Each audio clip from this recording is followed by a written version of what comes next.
Hello, everybody. I didn't really feel like playing a game of chess today, so I'm going to try something different. What I'm going to do is I'm going to begin reading the essays of Michel de Montaigne, I think is in terms of the French. um, I own this book. It's in my library. I have read a fair amount of it, but not all of it. And it's always been one of those books that gives me, I don't want to quite say guidance, but it's always been very interesting to me every time I face, I guess you consider existential, what being human questions kind of mean. For those of you who don't know who Michel de Montaigne is, um, he basically he's known for popularizing um, the essay as a literal genre. His work is noted for its merging of casual anecdotes and autobiographies with intellectual insight. Montaigne has a direct influence on numerous Western writers. His massive volume Essays contain some of the most influential essays ever written. For me, personally, if anyone came to me and said, well, what book would you want to be stranded on a desert island with and you could only read for the rest of your life, I would pick this book. It is enormous. It's one of those things where it covers so many things, so many topics. There are so many essays and so much history that when you read it, you're always going to take away something new or interesting. This is a bit of an experiment, so I am probably going to stumble. I'm probably going to struggle with pronunciation because I don't speak French. But bear with me, and maybe we'll get better as we go. So we're going to start basically from the beginning, and I'm going to cover, I think I'm going to read for probably about 2 chapters, and then we're going to wind it up after that.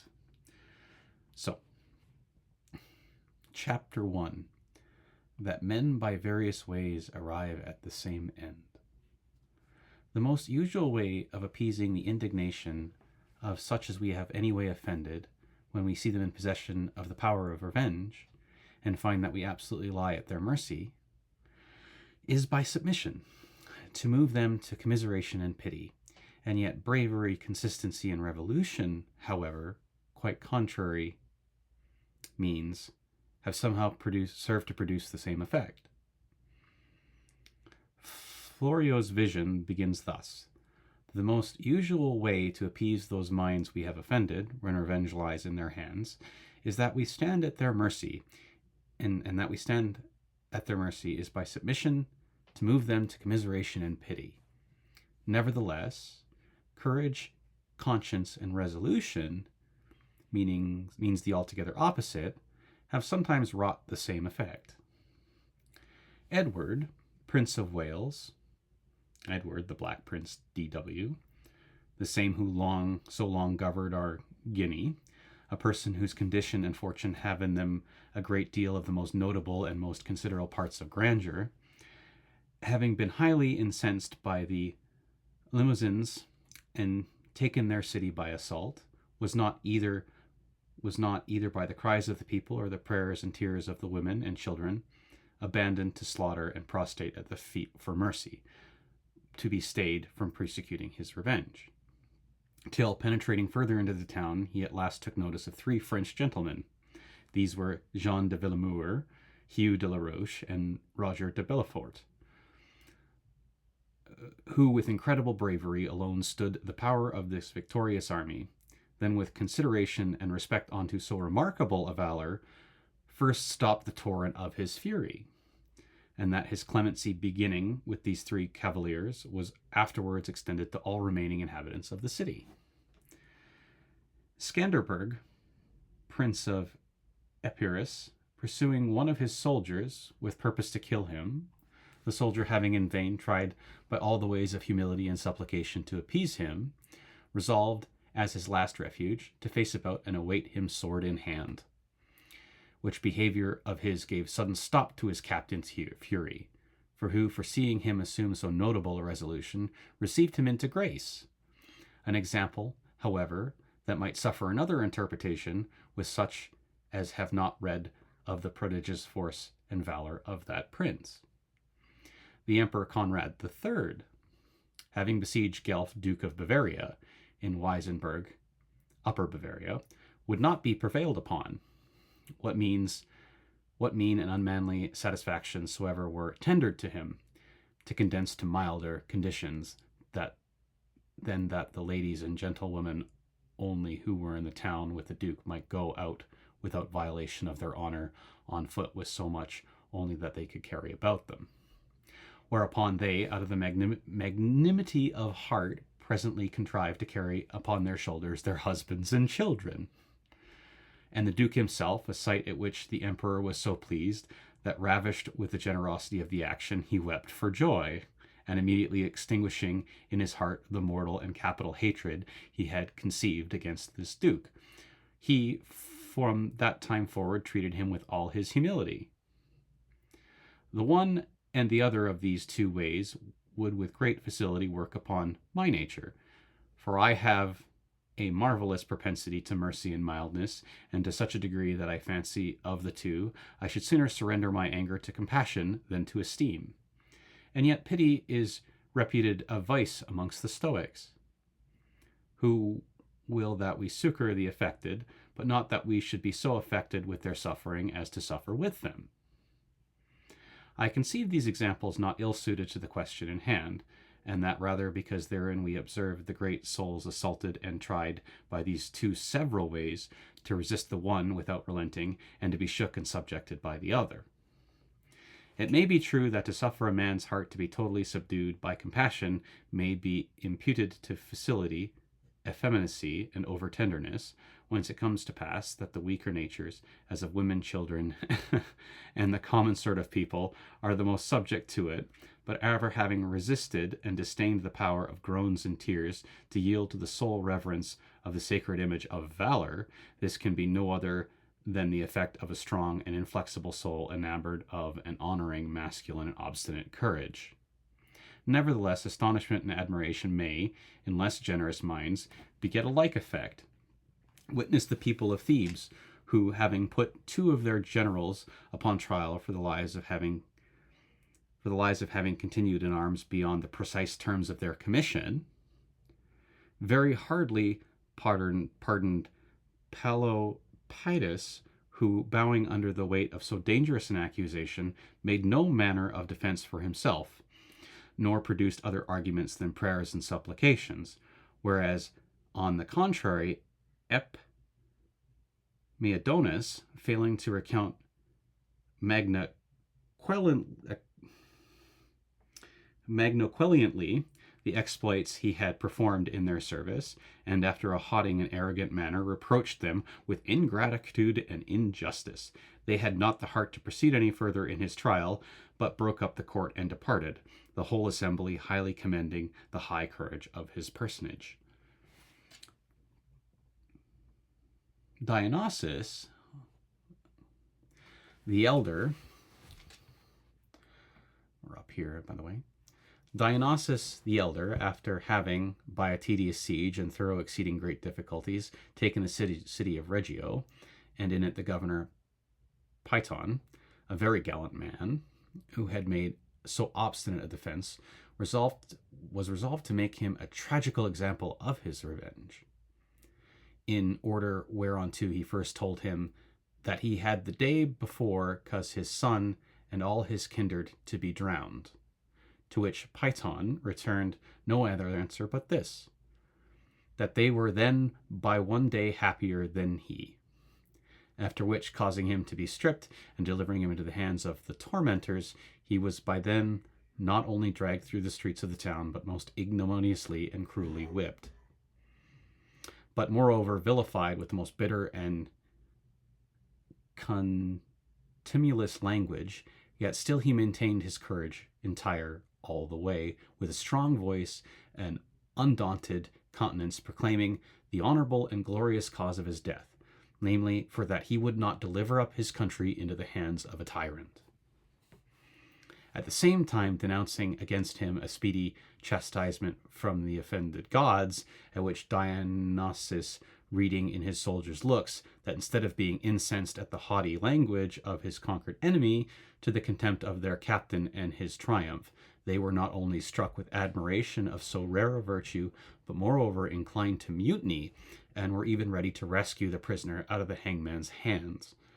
He caused the torturing to cease, and afterward privately caused him to be thrown into the sea.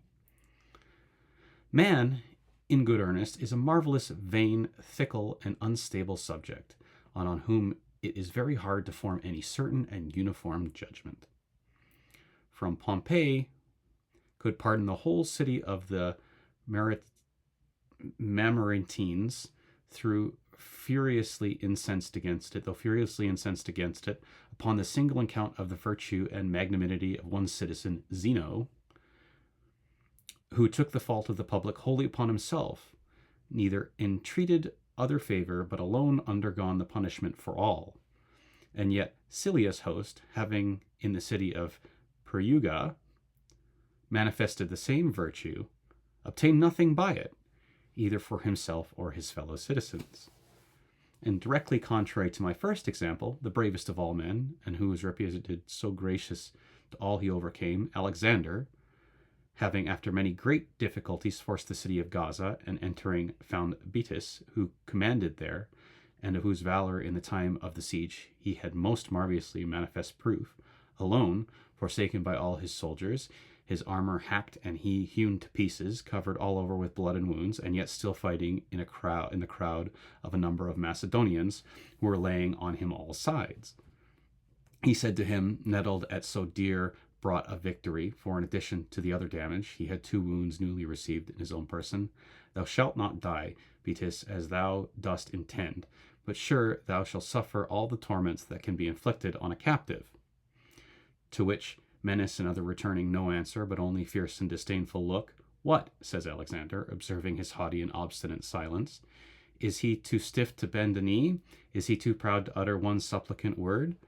Truly, I will conquer this silence, and if I cannot force a word from his mouth, I will, at least, extract a groan from his heart." And thereupon, converting his anger into fury, presently commanded his heels to be bored through, causing him alive to be dragged, mangled, and dismembered at a cart's tail. Was it that the height of courage was so natural and familiar to this conqueror, that because he could not admire, he respected it less? Or was it that he convinced valor to be so virtue so particular to himself, that his pride could not, without envy, endure it in another? Or was it that the natural impetuosity of his fury was incapable of opposition? Certainly, had it been capable of moderation, it is to be believed that in the sack and desolation of Thebes, to see so many valiant men lost and totally destitute of any further defense, cruelly massacred before his eyes, would have appeased it. Where there were above 6,000 put to the sword, of whom not one was seen to fly or heard to cry out for quarter, but on the contrary, everyone running here and there to seek out and to provoke the victorious enemy to help them to an honorable end. No one was seen who, however weakened with wounds, did not at last grasp yet to endeavor to revenge himself, and with all the arms of a brave despair, to sweeten his own death and the death of his enemy.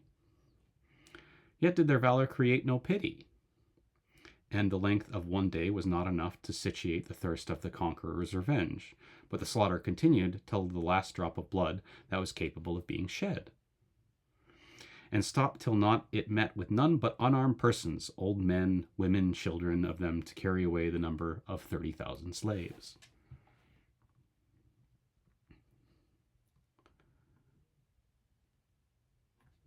Chapter 2 of Sorrow. Now, the problem I find with reading reading his essays is there is so much history in here, and I really am not a history buff, so there's a lot of things in here that I don't know how to pronounce, and there are references to history that I don't know. But I generally get the concept a lot of what these essays are talking about, like particularly in this one when we talk about, if you're looking at somebody and they have power over you and they're willing to exact revenge, that some people will have a more violent response to basically playing on someone's better nature. So like if you're like asking for pity and mercy, that might incense somebody, but if you show courage and valor, it might incense somebody too.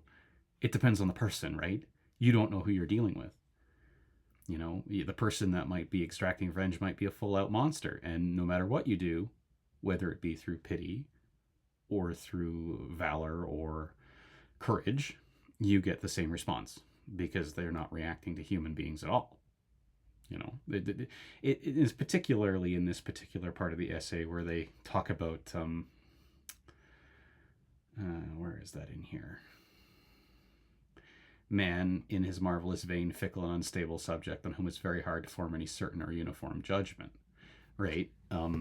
People have their own actions and their own behaviors, and there's no guarantee that if you act a particular way, you're going to get a particular response, because everyone has their own response, right? Of course, this is done through the lens of like deep history and stuff like that. I could go look up all these battles and all these, princes and stuff like that, but you don't really need to know the depth of the history to get what's being said. That's one of the things I like about these essays is if you wanted to go really deep and learn a lot of history, you could go diving into what these things mean and what they're really connected to and learn the history. But if you just want like a something to inspire thought about how people react or the inconsistency of certain behaviors, this is good. It's like a psychological little overview, right? Okay, so this is the first essay, or the first chapter. Second essay I'm going to do on sorrow. No man living is more free from this passion than I, who yet neither like it in myself nor admire it in others, and yet generally the world, as a settled thing. It is pleased to grace it with a particular esteem, clothing therewith wisdom, virtue, and conscience. Foolish and sordid guise! No man is more free from this passion than I, for I neither love nor regard it, albeit the world hath undertaken, as it were, upon convent, to grace it with a particular flavor. Therewith they adorn age, virtue, conscience, O foolish base ornament. Forleo. That's a quote. I'm not sure where the quote comes from. I'm not going to look it up. The Italians have a more flilly baptized by this name, malignity. Malignity. For 'tis a quality always hurtful, always idle and vain, and as being cowardly, mean, and base, it is by the Stoics expressly and particularly forbidden to their sages. But the story says that Pasminiatus, king of Egypt, being defeated and taken prisoner by the Cambyses, king of Persia, seeing his own daughter pass by him as prisoner, and in a wretched habit, with a bucket to draw water, though his friends about him were so concerned as to break out in tears and lamentations, yet he himself remained unmoved. Without uttering a word, his eyes fixed upon the ground, and seeing, moreover, his son immediately after led to execution, still maintained the same countenance, till spying at last one of his domestic and familiar friends dragged away amongst the captives, he fell to tearing his hair and beating his breast with all the other extravagances of extreme sorrow. A story that may very fitly be coupled with another of the same kind, of a recent date, of a prince of our own nation, who being at Trent, and having news there brought him of the death of his elder brother, a brother on whom depended the whole support and honor of his house, and soon after that, of a younger brother, the second hope of his family, and having withstood these two assaults with an exemplary resolution, one of his servants happening a few days to die after, he suffered the constancy to be overcome by this last accident, and, parting with his courage, so abandoned himself to sorrow and mourning, that some thence were forward to conclude that he was only touched to the quick by the last stroke of fortune. But, in truth, it was that being before brimful of grief, the last edition overflowed the bounds of all patience. Which I think might also be said of the former example. Did not the story proceed to tell us that Cambrys, asking Pasmaniatus why, not being moved at the calamity of his son and daughter, he should be so great impatience bear the misfortune of his friend? It is, answered he, because only the last affliction was to be manifested by tears, the two first far exceeding all manner of expression. And pre-adventure, something like this might be working in the fancy of the ancient painter, Cicero, who, having, in the sacrifice of Iphigenia, to represent the sorrow of the assistants proportionably to the several degree of interest everyone had in the death of this fair innocent virgin. And having in the other figures laid out the utmost power of his art, when he came to that of her father, he drew him with a veil over his face, meaning thereby that no kind of countenance was capable of expressing such a degree of sorrow. Which is also the reason why the poets feign the miserable mother. Niobe, having first lost 7 sons, and afterwards as many daughters, overwhelmed with her losses, to have been at last transformed into a rock, petrified with her misfortune, thereby to express that melancholic, dumb, and deaf stupefaction which benumbs all our faculties when oppressed with accidents greater than we are able to bear. And indeed, the violence and impression of the excessive grief must of necessity astonish the soul, and wholly deprived of her ordinary functions. And as it happens, every one of us who, upon any sudden alarm of very ill news, find ourselves surprised, stupefied, and in a manner deprived of all power of motion, so that the soul, beginning to vent itself in tears and lamentations, seems free and disengaged itself from the sudden oppression, and to have obtained some room to work itself out at greater liberty. And at length and with difficulty is a passage opened by grief for utterance. In the war that Ferdinand made upon the widow of King John of Hungary, about Buda, a man at arms, was particularly taken notice by every one of his singular gallant behavior in a certain encounter. An unknown, highly commended and lamented, being left dead upon the place, but by none other than as much as by Risakasik, a German lord, who was infinitely enamored of so rare a valor, the body being brought off, and the count, with the common courtesy, coming to view it, the armor was no sooner taken off, but he immediately knew him to be his own son, a thing that added a second blow to the compassion of all beholders. Only he, without uttering a word, or turning his eyes away from the woeful object, stood fixedly contemplating the body of his son, till the vehemency of sorrow, having overcome his vital spirits, made him sink down stone dead to the ground. He who can say how he burns with love has little fire. Say the inamoratas, when they would represent an insupportable passion. Love deprives me of all my faculties. Lesbia, when once in thy presence I have not left the power to tell my distracting passion. My tongue becomes torpid, a subtle flame creeps through my veins, my ears tingle in deafness, and my eyes are veiled with darkness. Neither is it in the height and greatest fury of the fit that we are in condition to pour out our complaints, or of our amorous persuasions. The soul being at that time overburdened and laboring with profound thoughts, and the body dejected and languishing with desire. And thence it is sometimes proceeded through those accidental impotencies that so unseasonably surprise the lover, and that frigidity which by the force of an immoderate allure seizes him in the very lap of fruition. For all passions that suffer themselves to be relished and digested are but moderate. Light griefs can speak, deep sorrows are dumb. A surprise of unexpected joy does likewise often produce the same effect. When she beheld me advancing, and saw with stupefaction the Trojan's arms around me, terrified with so great a prodigy, she fainted away at the very sight, Vital warmth forsook her limbs. She sank down, and after a long interval, with difficulty, speaks.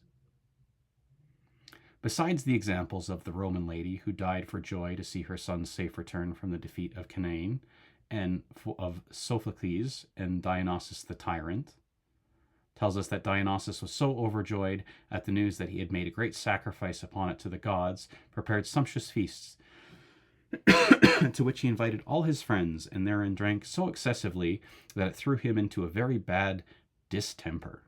Oh, I like that word.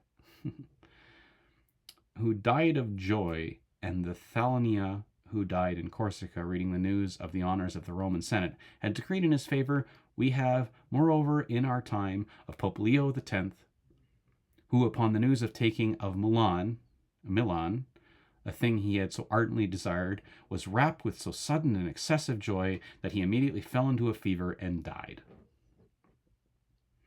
As for more notable testimony of the imbecility of human nature, it is recorded by the ancients that Diodorus, the dialectician, died upon the spot, out of an extreme passion of shame for not having been able, in his own school and in the presence of a great auditory, to disengage himself from the nice argument that was propounded to him. I, for my part, am very little subject to these violent passions. I am naturally of a stubborn apprehension, which also by reasoning I every day harden and fortify. This one I don't know what to think of, you know? I sit here and I stare at it, and I feel like Montaigne, yeah, it's his French name, is being very tongue-in-cheek here. You know, you read it and you're like, you know, people write about their passions and how emotions overflow them and how they're struck stone dead. And you get to the very bottom of this essay, and he talks about a dialectician who died because they couldn't defend their philosophy because they were so passionate about it. I look at this and I go, yeah, okay, you're just having fun. I mean, it does teach a little bit about the way people react and what they do. You know, emotions will be intense, but maybe sometimes when we write emotions out, we tend to dramatize them because everyone's a bit of a drama, you know? Everyone's a story. Anyway, I'm beginning to lose my voice. Maybe we'll keep going, maybe we won't. We'll see how I feel. All right. Thanks for listening. Take care.